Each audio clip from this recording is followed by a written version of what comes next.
This is The Joe Gaither Show on BamaCentral.com.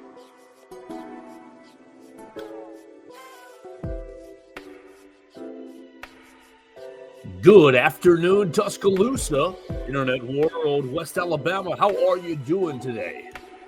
This is the Joe Gaither Show right here on BamaCentral and BamaCentral.com. I am Joe Gaither, and I am so happy. I hope you guys are as well. Very, very happy to be here, hanging out with you guys on Spotify, on Apple Podcasts, or on Amazon, wherever you get your podcast, the Joe Gaither Show on BamaCentral. You can subscribe, rate, and review to it right there, or you can watch us live when we pop up on your social media machines at Joe Gaither 6 on Twitter, on Facebook, or on YouTube. You can always jump in and be a part of the show by commenting right there on those three social media outlets.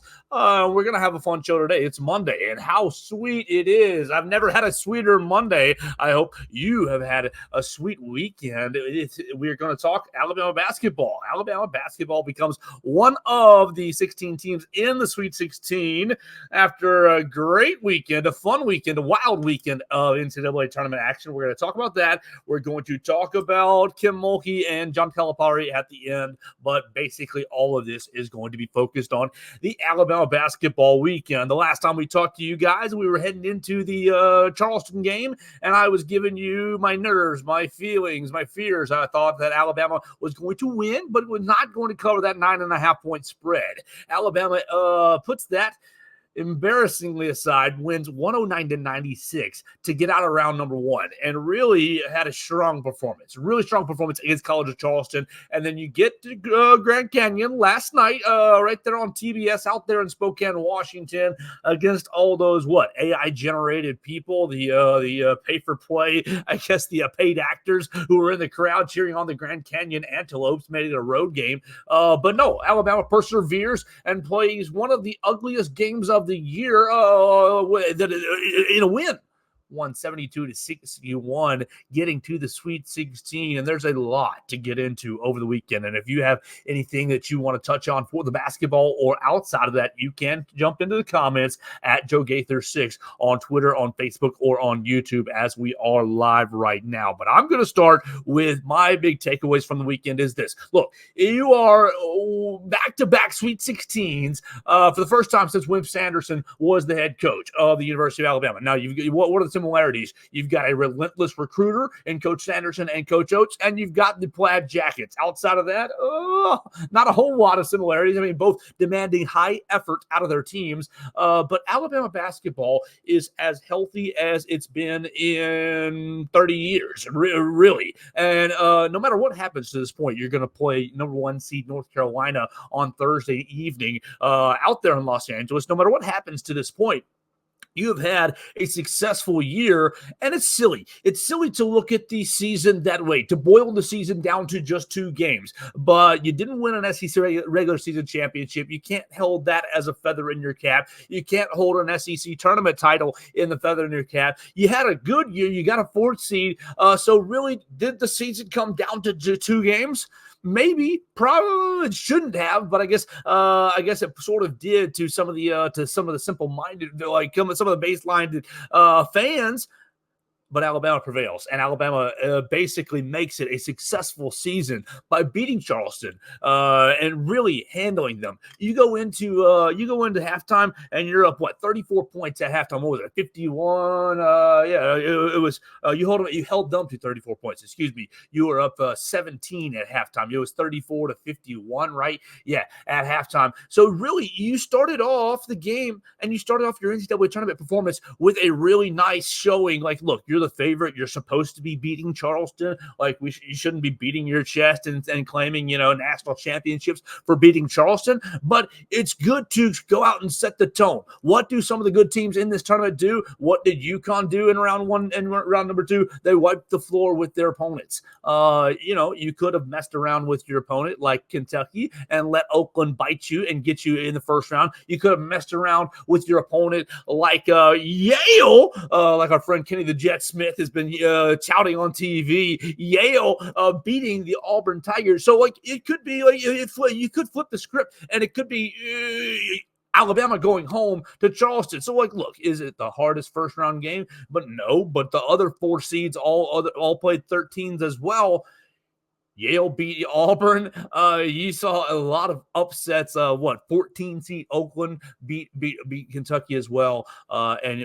Alabama was one of 3 SEC teams to get out of the first round. The SEC embarrassing itself in the first round. And really, I want to fight the narrative that, it just shows that the SEC wasn't as strong as people were touting throughout the entire season. People were touting the SEC as the number 1 or 2 best conference in the country, right behind the Big 12. But the tournament results to this point really have the Big East and the ACC leading the way. ACC, 8-1, losing only Virginia so far in the tournament. Well, they're having the best tournament showings. Were they the strongest conferences? I know we loved our SEC basketball, and I felt like it was as competitive as any league in the country. But I think you're splitting hairs. It becomes splitting hairs and kind of a battle of matchups when you look at conference record. Alabama, or SEC was 3-5 in the first round.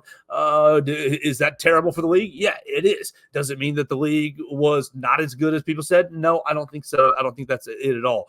What I do think is that you look at your Virginia, who got let into the tournament. You got a couple of bubble teams that were let into the tournament. That maybe you should have had your St. John's and Providence, and Indiana State certainly should have been in this field. And who knows how they would have fared. But now you're here at the Sweet 16, and you've got mostly chalk throughout the tournament. What did I see? The first time since 2019? Was that what it was? That you had the number 1 and number 2 seeds making it to the Sweet 16 in each bracket.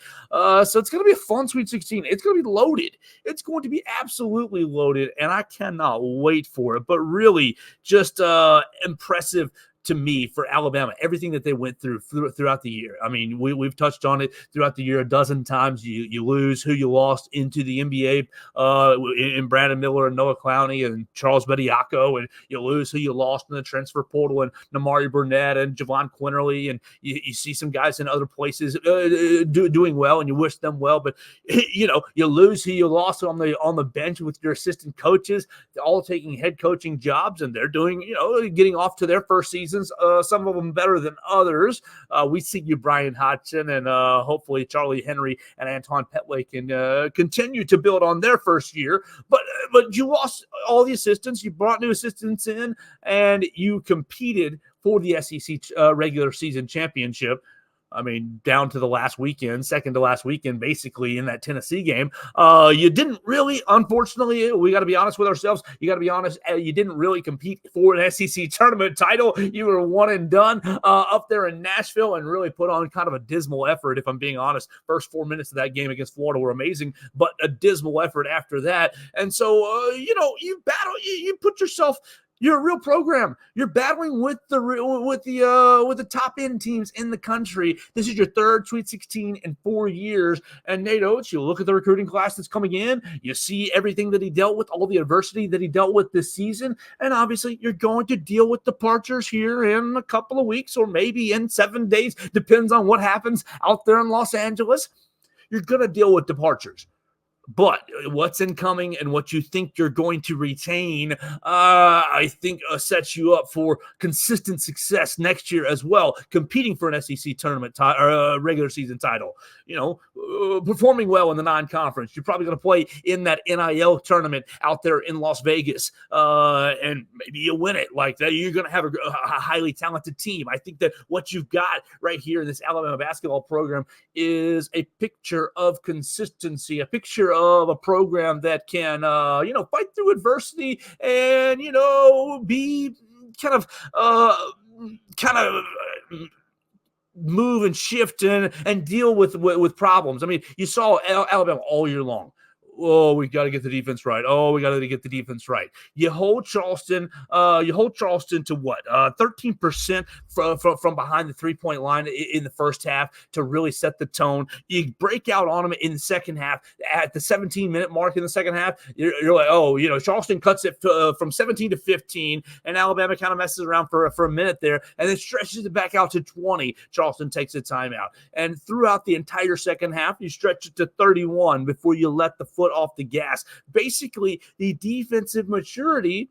Now you can blame it on shot making Rain Smith not making, not hitting the shots that sometimes he hits through the season, and we have seen that from an Alabama perspective. On the other end, oh man, our Alabama's good shooter not having a good shooting night in the NCAA tournament. I mean, that's happened the other way. But the good defense, it seems like everything really clicked at the right time. Nate Oates, battling, we got to get the defense right. Oh, we got to get the competitive level up higher. Oh, if we don't play good defense, we're not going to be hanging around the NCAA tournament. He said it, we're not going to be in the SEC tournament. They didn't play defense, and boom, we're out in the very first day. You get over to Washington, you see Auburn go down, and you heard some of the Alabama players talk about, watching Auburn lose to Yale really made us kind of ramp up our intensity even more. We don't want that to happen to us. Nate Oates talk, and some of those players then that Nate Oates put on a video of basically people, national media, Alabama doesn't play good defense. Alabama can't play good defense. And you came out in that first half against Charleston, and you really, really, I think, set the tone for the weekend right then and there. Okay, and so you beat the team that you're supposed to beat, and you got a little lucky on the other end of the bracket with Grand Canyon beating St. Mary's. You watched the St. Mary's game, and St. Mary's, their offense just ground to a halt. And Grand Canyon, their length, they only played 7 or 8 guys, but their length was a problem for St. Mary's, and they had good shot makers with Tyon. I just missed it. What's his name? Tyon Grant Foster. Yeah, good shot makers and on the Grand Canyon team. And so they beat St. Mary's. And basically what you also had to understand is, like, you had a lot of people travel from Grand Canyon up there. And then the added aspect of, you're in Gonzaga territory, which is kind of anti-St. Mary's anyway. So people who are interested in the NCAA tournament who are up there are probably going to be pulling against you, St. Mary's anyways. It was a tough weekend for St. Mary's. But Alabama gets fortunate. Because, in my opinion, I think St. Mary's would have been a very challenging matchup just from a stylistic standpoint. Maybe Alabama still moves on, and Alabama's quality is better, carries them through a 40-minute contest with St. Mary's. But St. Mary's, I think, would have slowed Alabama down much more. You watched last night's game against Grand Canyon, you thought, it's a little bit, the offensive numbers weren't that good, but the pace was still relatively high. It was just sloppy and inefficient both ways. I thought the pace was still relatively high. I think St. Mary's would have slowed it down even more and made it more challenging for Alabama, really emphasizing each and every possession. Alabama against Grand Canyon, I mean, it was a bit of a rock fight. And so why am I so proud? Why am I so happy with getting to the Sweet 16 based on, you beat Charleston and you beat Grand Canyon? It's not about beating Charleston and beating Grand Canyon for this team. It's about the styles that they played. It's about, you're going to really kind of take your own style to a level 2 or 3 against Charleston, because Charleston's going to play your style, and you're basically going to say, we can do us better than you can do us. You go against Grand Canyon, and it becomes a bit of a rock fight, and you're battling the officials, you're battling the physicality, and it was a hugely physical game. You're missing a bunch of shots at the rim, early, that you should have made. You should have been, what were you, 2 for 12 from the rim in the first half? You should have been up in the first half. You go into the locker room up 8. What was it, 38-30? It might have been 39-31. You go in the locker room up 8. You should have gone into the locker room up 15, up 18 with all those bunnies that you missed right there at the rim. And now, thank the Lord for Mark Sears making 3-point shots, but you left a lot of meat on the bone on the offensive end. And there was a lot of adversity on the offensive end. You mix in foul trouble, and you mix in, the crowd is against you. You are the better basketball team. for me, it was a beautiful picture of maturity all for this team all weekend long, because you take the 8-point lead at halftime and you stretch it a little bit, you get it up to 9 or 10, and then you got up to 9 or 10 in the second half. And then Grand Canyon starts to chip away at it. Things get still nasty, and they're slowing things down. And, they're getting to the free throw line. What'd they get to the free throw line? 36 times. Isn't that what it was? 37 times. Excuse me. They went 23 of 37. So they're getting to the free throw line. They're chipping away at things. And then with 6 minutes in the game? 6 minutes in the game, they take the lead. And, okay, it makes me think back to December. And it makes me think into the conference games that Alabama lost as well. In December, you are up in Canada against Purdue, 4, 5, 6 points in the second half with 15 minutes to go. Purdue closes the game and beats you up there. Boom, first loss. You go out to Creighton. You're up 4, 5, 6 points over in Nebraska with 10 minutes left in the game, and Creighton closes and beats you by 3 or 4 points. Boom, same sort of thing. Out in Arizona the next week, you're up 7 points in the second half. Now, Arizona closed it earlier, but you folded in all 3 of those games. And Alabama, taking the big punch at 6 minutes left to go in the second half, says, we are not going to fold, and closes the game on a 17-3 run. You let them 3 bleeping points. I think they were all off free throws through the last 6 minutes of the game. Now, look. If you had told me 2 weeks ago, oh, Joe, Alabama's going to win their round of 32 game on the defensive end. And people are, you get the other side of the coin. Oh, Grand Canyon's offense wasn't very good. Oh, Grand Canyon, only 5 assists in the game. Oh, Grand Canyon, they went 23-37 from the line. They only made, 3 threes? Isn't that what it was? They went 2 of 20, 10% from beyond the arc. Does Alabama not get a little bit of credit for holding down an offense that was averaging 79 points a game, holding them below their average, slowing things down? Alabama's length was, a problem. I thought Alabama's defensive intensity was fairly high. Forced 14 turnovers in the game. Scored 21 points off those turnovers. Look, Bryce Drew's not a dummy. They won 30 games this year, Grand Canyon. They won 30 games this year. Now, they did only average 12 assists as a team, so that's kind of their style, this one-on-one, we're going to out-athleticism you guys, and it works because maybe Bryce Drew has recruited better than his counterparts in his conference. They won 2 ranked games this year. They beat San Diego State, who's also in the Sweet 16.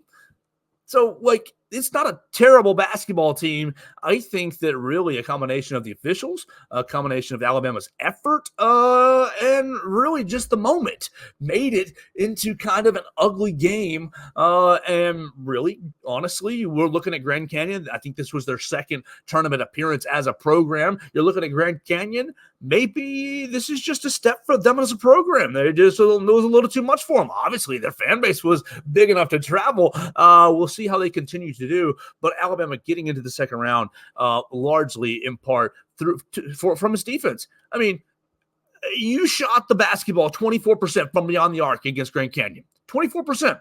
24% from three-pointer. What was your record this year, Alabama, when you went 24% or worse? You were 1-6. 1-6 this year. You were at Creighton under 24%. You were at the Arizona game. You were under 24%. You were under 24% against Tennessee up there in Knoxville. You were under 24% right there. The only game you won was the overtime game here, right here in Coleman Coliseum without Latrell Wrightsell. So you battled through a bad 3-point percentage, and you won the game on the defensive end, which is everything that Nate Oates has preached to this team, or has been preaching for his program for the last 5 years. And so that's what made it so satisfying as someone who's followed the team all year. As okay, oh my gosh, things are clicking as far as look, you know when you see it. You know when the effort is high. You know when they're diving on loose balls. You know when they're chasing down blocks. You see Mohamed Diabate, and we'll talk about him as we continue. You know it when you see it, the effort being high. And whether it is, oh, well, the other team just can't score because maybe they don't have quite the level of player that you have, you still know, oh, that guy on the Alabama side in the white retro jersey, he's turned on.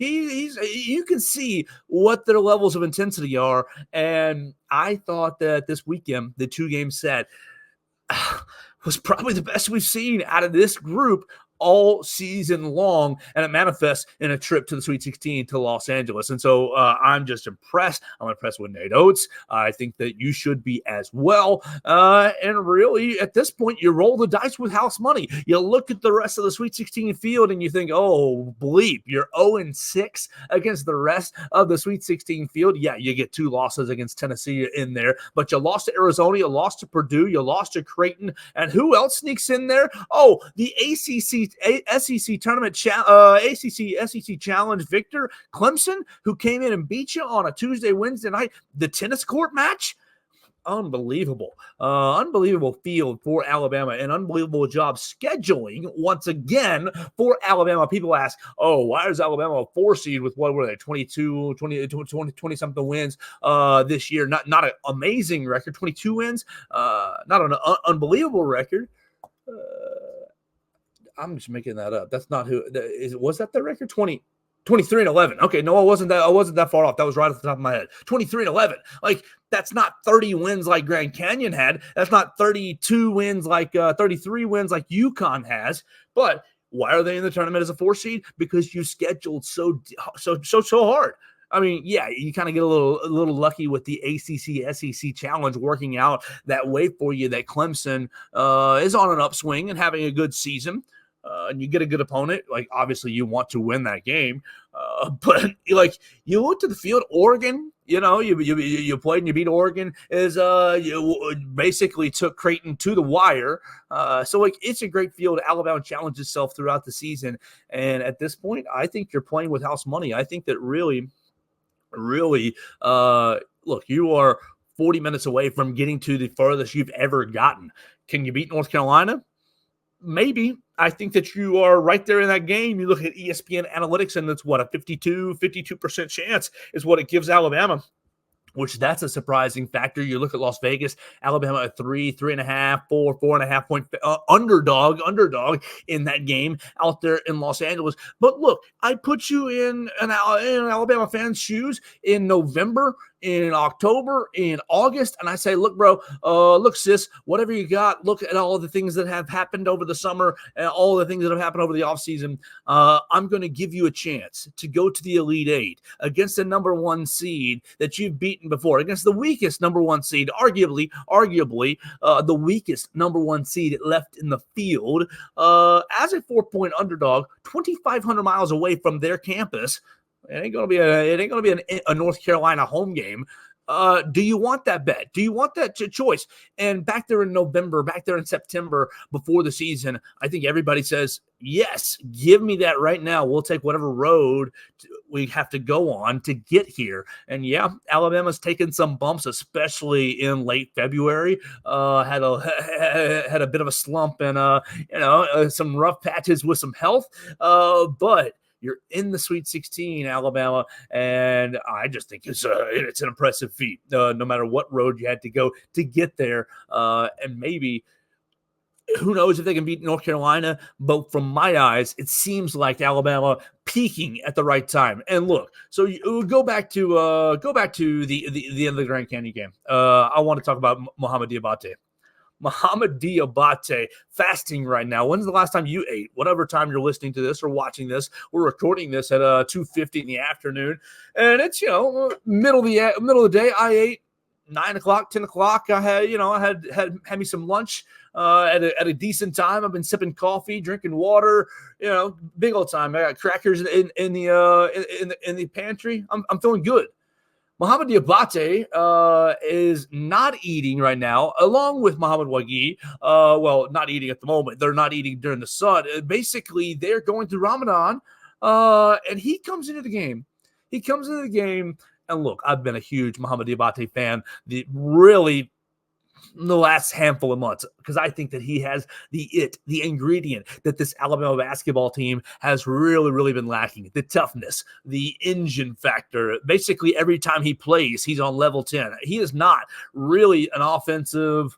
I don't think he's that great of an offensive player. Honestly, I don't. I think I think he's probably average at best as an offensive player. But his skill set is that he just goes on level 10 all the time. And so what happens? Last night? Latrell Wright's out with a head injury. You're being precautionary there, and it sounds like he's going to be able to play against North Carolina, and that's hugely important and hugely encouraging for your chances to win that game against North Carolina. But they pull him out because of the head injury. You're getting into foul trouble, and let's see, who was it that fouled out? It was, Jaron fouled out. Jaron fouled out, and you're looking at Grant Nelson having some foul trouble as well, and you say, Mo Diabate, give me some minutes. And frankly, it's a crime. It's a crime, in my opinion. Look, I do love you, Nate Oates. I think you have done an outstanding job, and I love the direction of the program, and I'm enjoying covering it. But I think it's a crime that it takes guys fouling out and getting into foul trouble to put Mohamed Diabate into the game, because what he gives you is the energy, is the X factor, it's that bit that you cannot define, that special sauce where, okay, he is at the right place at the right time. He is just an inch higher than the other players because of his ability to rebound the basketball. What did he have? 2 offensive rebounds down the stretch. His last 9 minutes, he had four rebounds in the game, right? 9 points. He scores 9 points in the last 14 minutes of the game. And basically, 9 of his points came in that 17-3 run to close the game. Offensive putback, offensive rebound, putback, score. 2 free throws. 3 free throws. He's 3 for 3 for free throws. He's like a 40-50% free throw shooter. And my man steps up there and says, 1, 2, 3, no big deal in the second half. And really, he's not a shooter. And is that the reason he's not getting playing time? Maybe. I'm not a basketball expert, but it seems like it. But what he gives you on the defensive side of the floor, you get the turnover, and while he's in there, he chases down and blocks it right there at the rim. He gives you max effort all the time. And could he be a little bit stronger? Yeah, he's a freshman. He's a freshman right there from New York. He needs to get a little bit stronger, of course. Every guy at that age definitely does. Does he need to get a little deeper into his hips a little bit on the defensive side of the ball? Does he get a little bit high sometimes? Yeah, but he is long, he's smart, and he plays with maximum effort. And I hope that he carves out. Look, I hope that he carves out more of a role as the tournament continues. And maybe the tournament only has 40 more minutes of life left. But I think Mohamed Diabate is a player that you plug in there. Not a starter, no. Not calling him to start over the 4x1 4 guard lineup. No, not by any means. And really, I like Jaron Stevenson's contributions, and I love what Sam Walters has given you as a shooter. Obviously, he's a better shooter than Mohamed Diabate, but somewhere in the minutes, in the Jaron Stevenson, Sam Walters minutes, somewhere in the Mohamed Wagué minutes. I know Mohamed Wagué is beneficial, for his size, but it has a little bit of the foot issue, the mobility issue. But somewhere in those minutes, you got to carve out more time for Mohamed Diabate. Maybe it's in the Rylan Griffin. I'm not going to take Rylan off the floor that much for his defense. But based on whatever Latrell's health is, or Aaron Estrada's health is, Mark Sears, you can't pull him off the floor, especially if he's going to play like he played over the weekend. What did he do in 2 games? 56 points. 56 points in 2 games. 30 points in the first game against Charleston. 5 assists, 4 rebounds, 1 steal. And he had a turnover. Okay. Then two nights later, he goes 26 points against Grand Canyon, 6 assists, 12 rebounds, and 3 steals. Yeah, he had 4 turnovers, and that's not good. You want to quell the turnovers, my man Mark Sears, if you want to continue to play basketball this season. But Mark Sears, he did what we wanted to see. We wanted to see Mark Sears be more assertive. Look, Mark has been great for this team. He has been, So underrated. I mean, he's on a lot of these second-team All-American teams by a lot of the national media, and that's great. He's getting some of the recognition that he finally deserves, but he is still a little bit underrated in my opinion. Mark Sears, some points during the season, I mean, he got 20 points 24 times, I think is what it was this year, but at some points during this year, he's getting his 20 points kind of later in the game. He's getting his 20 points kind of letting the defense, letting his other teammates score and letting it come to him. I felt like for Alabama to be successful in the NCAA tournament, Mark Sears had to be assertive, had to be that engine role, really driving the offense, whether it was him scoring or getting those assists. And Mark did just that in this game, in these two games, really. Super aggressive. Pretty much anytime he had the ball, he was testing the defense. Look, he was 9 for 13 against College of Charleston, 50% from behind the three-point line, 3 of 6. And then what was he? Against Grand Canyon? He goes 8 for 18, 5 of 11 from the three-point line. Again, nearly 50%. And got to the free throw line 6 times against Grand Canyon and 11 times against College of Charleston. So, that's the Mark Sears that you need. You need Mark Sears to be getting to the free throw line between 5, 6, 7, 8 times, a good chunk of times, and let him make himself a handful of three-pointers. I think Mark Sears has to continue to be the engine. It was great to see Latrell in the first game kind of be that Robin mode, 17 points for Latrell, and he is. Every time Latrell goes double digits, the team wins. Latrell is so important to this team, and I think that's another reason why I think I was so proud of the Alabama basketball team overcoming that adversity. Latrell goes out, you take the punch from Grand Canyon, and you rally yourselves. Maybe it was all Muhammad Diabate, maybe, but I think it was more the team as a whole. You rally yourself. And you close the game on a 17-3 run. Short Grand Canyon, their inefficiencies, some of their own inefficiencies contribute to that. But look, that's what Nate Oates does and his team does. They try to exploit the inefficiencies, make you take shots that you don't want. And I think that they did a good bit of that against Grand Canyon, despite some of the troubles with the officials and the officiating. So look, we're going to get into North Carolina a little bit further. As the week goes on. Alabama plays North Carolina on Thursday. You can tell I'm jacked up about this. I'm super excited about the Sweet 16. I think that it is incredible that Alabama was able to get there. You can let me know what you think about Alabama's tournament run so far on all my social medias or your favorite social media at Joe Gaither 6. You can find it right there. Our friend Blake Byler was out in Spokane, Washington. He's going to be flying to Los Angeles. The team's going to be flying the same sort of way. They spent the night there in Washington. They're going to go straight to L.A. They're not coming back to Alabama. And we'll try to catch up with Blake Byler before the North Carolina game. I think Alabama's got a great dice roll. Is North Carolina better and a more consistent team? They have been all year long, and they've been a more mature team all year long. And as we've seen with tournament competition, the ACC is no slouch. So it's going to be a challenge on Thursday. And then if you win, you get the winner of Clemson and Arizona. Oh, 2 teams that beat you already this year. I mean, what better motivation to go to the Sweet 16 than that? And Clemson beat you here in Coleman Coliseum right there in, November? Many, many months ago. Obviously, Clemson has grown as well, but Alabama's much different from that game.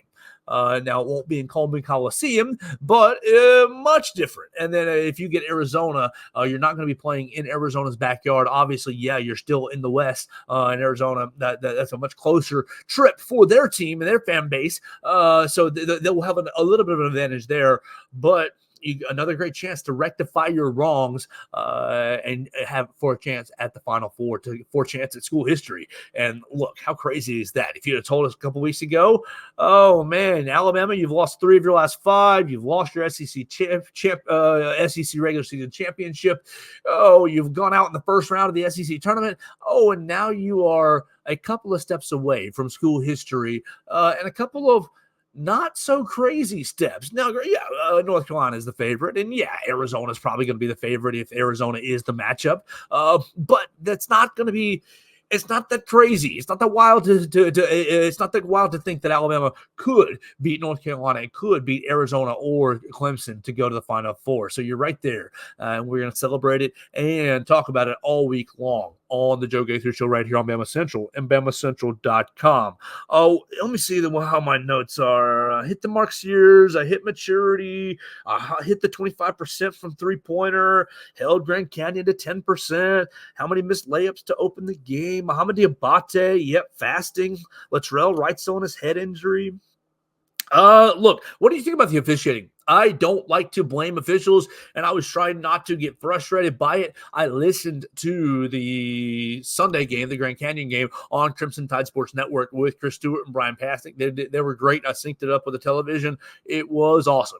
But Brian and Chris were upset, obviously, and a lot of the Alabama fan base was as well. I tried to ignore it because I think largely the officials try to do a good, even job. But it's been a huge storyline through the first and second round. A huge storyline. Obviously, if you're a Samford supporter, you're upset with the officials. I've referenced the Muhammad Diabate chase down block.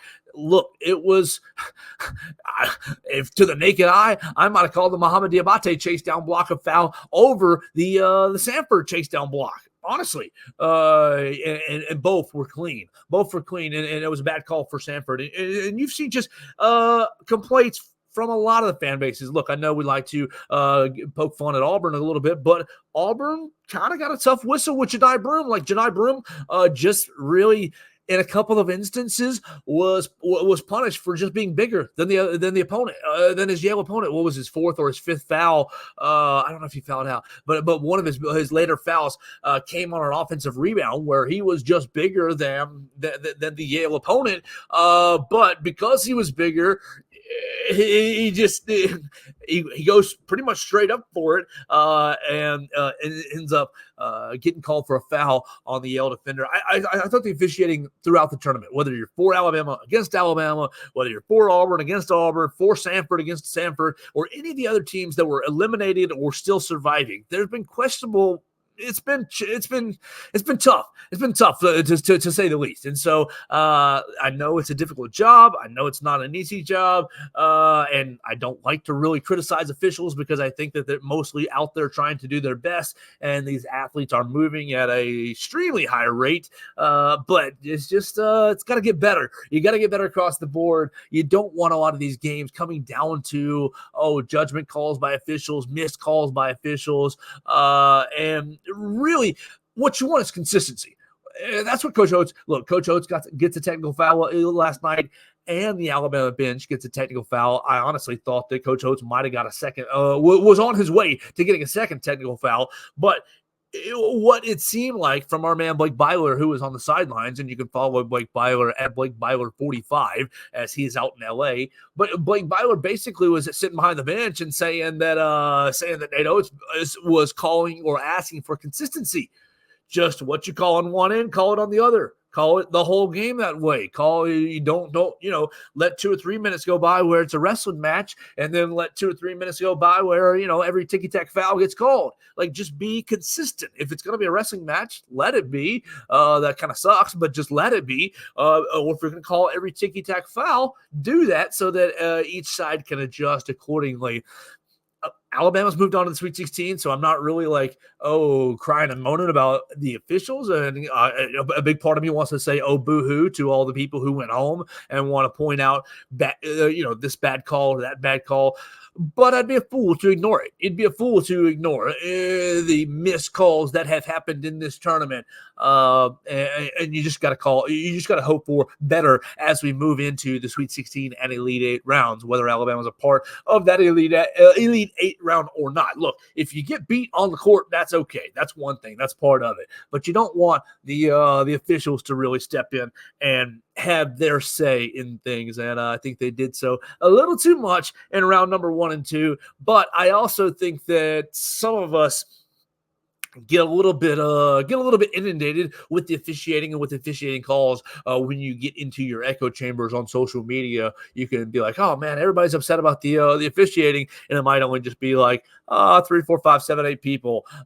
Just kind of not as big a number as it seems like is coming through your telephone screen. We talked about only 2 SEC teams left. Look, Texas A&M, they battled their butt off against Houston. Oh, what a game. What a game. And Anderson Garcia hitting the 3-point shot at the end of the game. Buzz Williams, you maximized your team once again. Well done. And you took Houston to the brink. Houston. I said earlier in the program that North Carolina was the lowest rated number 1 seed, and I think they were that going into the week or going into the tournament.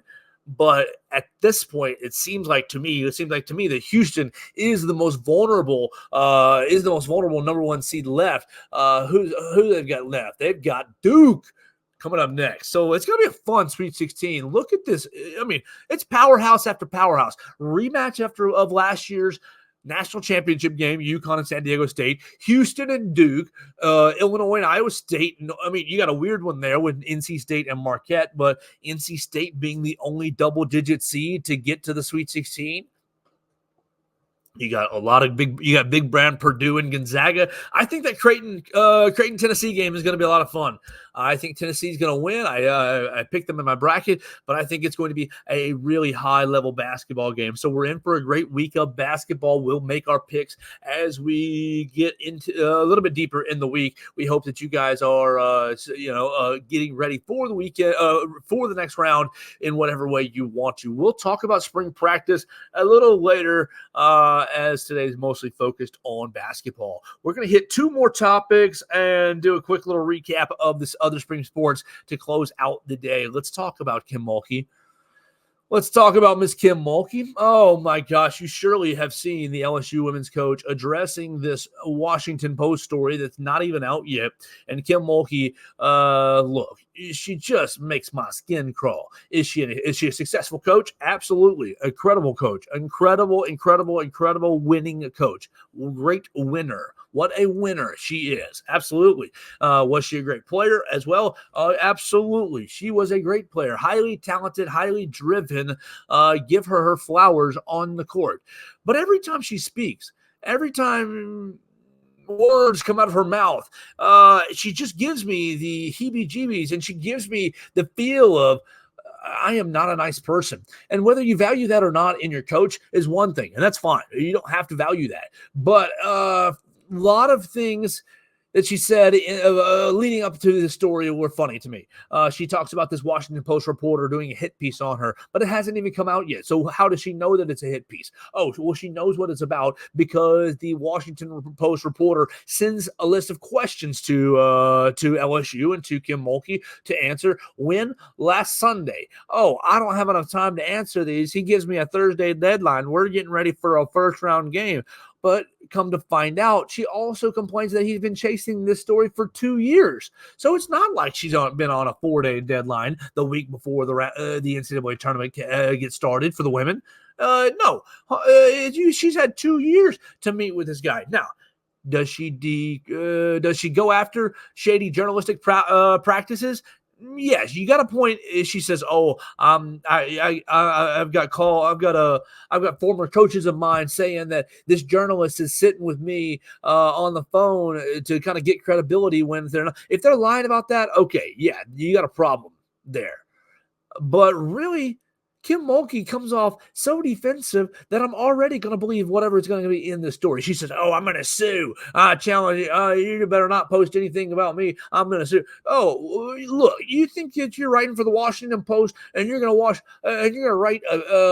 publish a piece that you've been working on for 2 years that might be spicy and controversial about a high-level figure in college athletics, and it's not going to be proofed. It's not going to be looked over by the lawyers. Come on, Kim Mulkey, go ahead and sue. I think that she's exhibiting her lack of understanding what it is to be, liable and slandered, to be liable at this point for written word. She's going to have a hard time proving that and being successful in that is my feeling. And so Kim Mulkey, look, she may go through this tournament. And when the whole dang thing, let's see, they ended up beating MTSU, right? Let's see, view bracket. Let's see. No, I just want to see the women's bracket. Yeah, thank you right there. LSU, they ended up beating MTSU, right? Let me scroll down. Yeah. They ended up beating LSU, and they're going to take on the winner of Creighton and UCLA. So, yeah, they went on through. They beat Rice and they beat MTSU. So, obviously, it wasn't a huge distraction for you, Kim Mulkey. Great for you. You win on the floor. Look, there's just a lot about her that just makes me uncomfortable and gives off, ooh, you are not a good person. You are not a nice person. You've got her issues with Brittany Griner and, other players kind of encouraging them to hide their sexuality. You've got her issues. Look, 2 weeks ago, the South Carolina LSU fight. What happens? Dawn Staley comes out and apologizes immediately. Oh, that's not the way our players act. We shouldn't act that way. I'm sorry to the basketball community. And what does Kim Mulkey do? Oh, let them fight, but she should have just fought a girl her own size. Like, that's not what you want. Leading your program and leading youth. Can she win basketball games? Yeah. Can she recruit? Yeah. Can she X's and O's and motivate people? Yes, she can.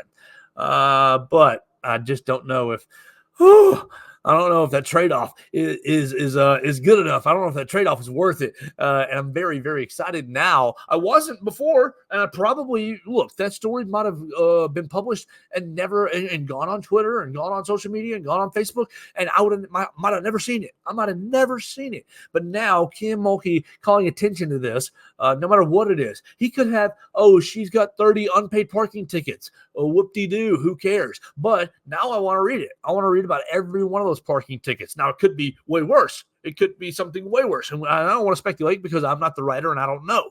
But now I'm interested, Kim Mulkey. You messed up. You messed up in a number of ways by calling attention to it, by basically giving away that you've been dodging this reporter for 2 years and then complaining about a short 4 or 5 day deadline.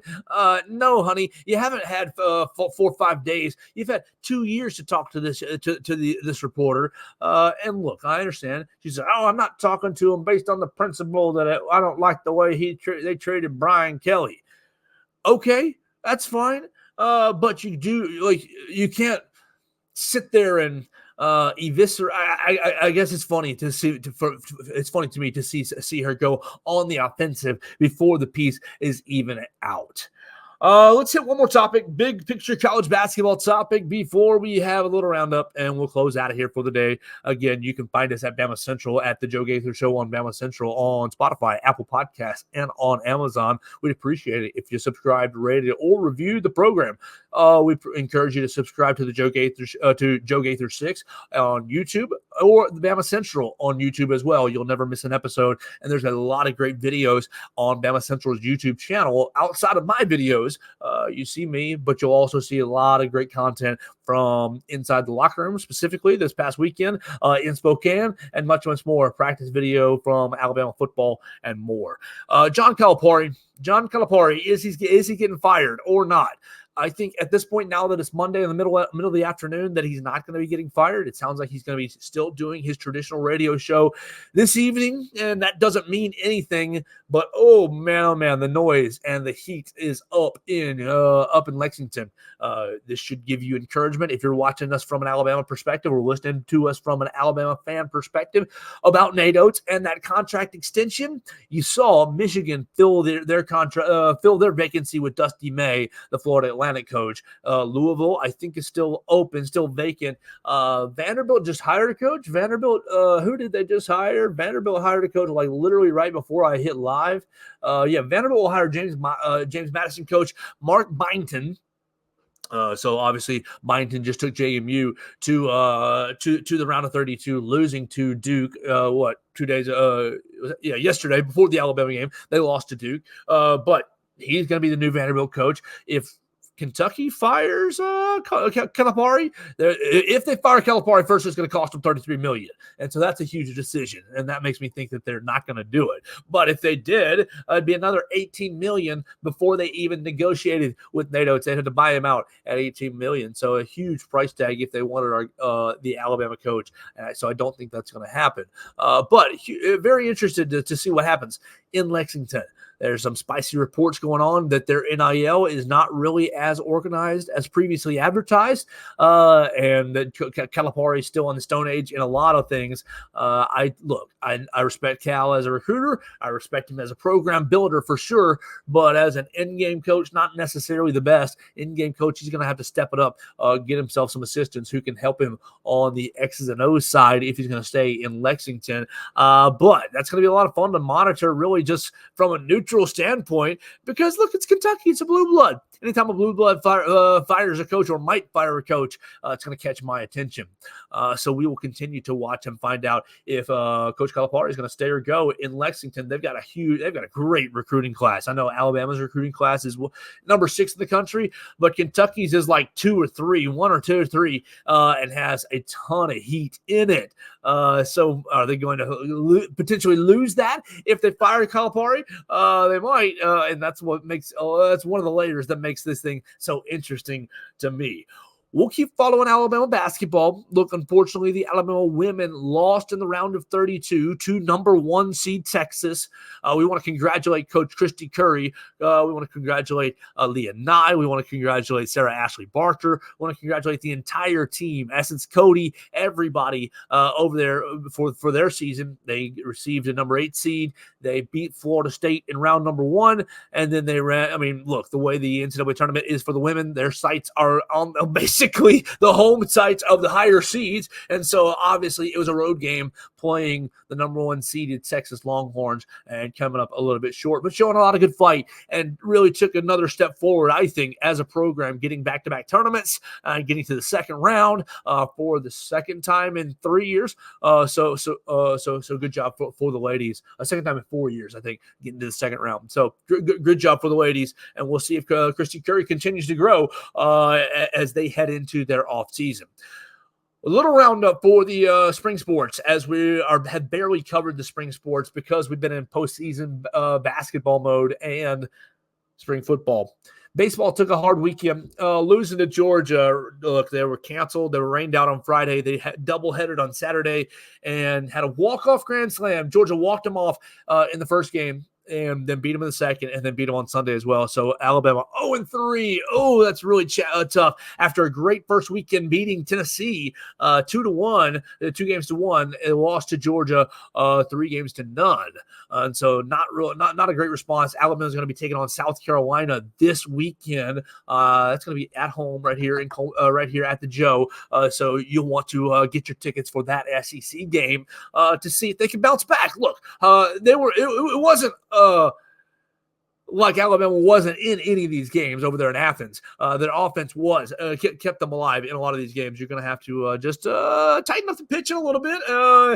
But one weird thing, and you got to take the Georgia side of this, the kid who hit the walk-off grand slam, he's walking off the grand slam for game 1 of the doubleheader on Saturday. If you didn't see this, just absolutely, what are we doing here as athletics, as a society?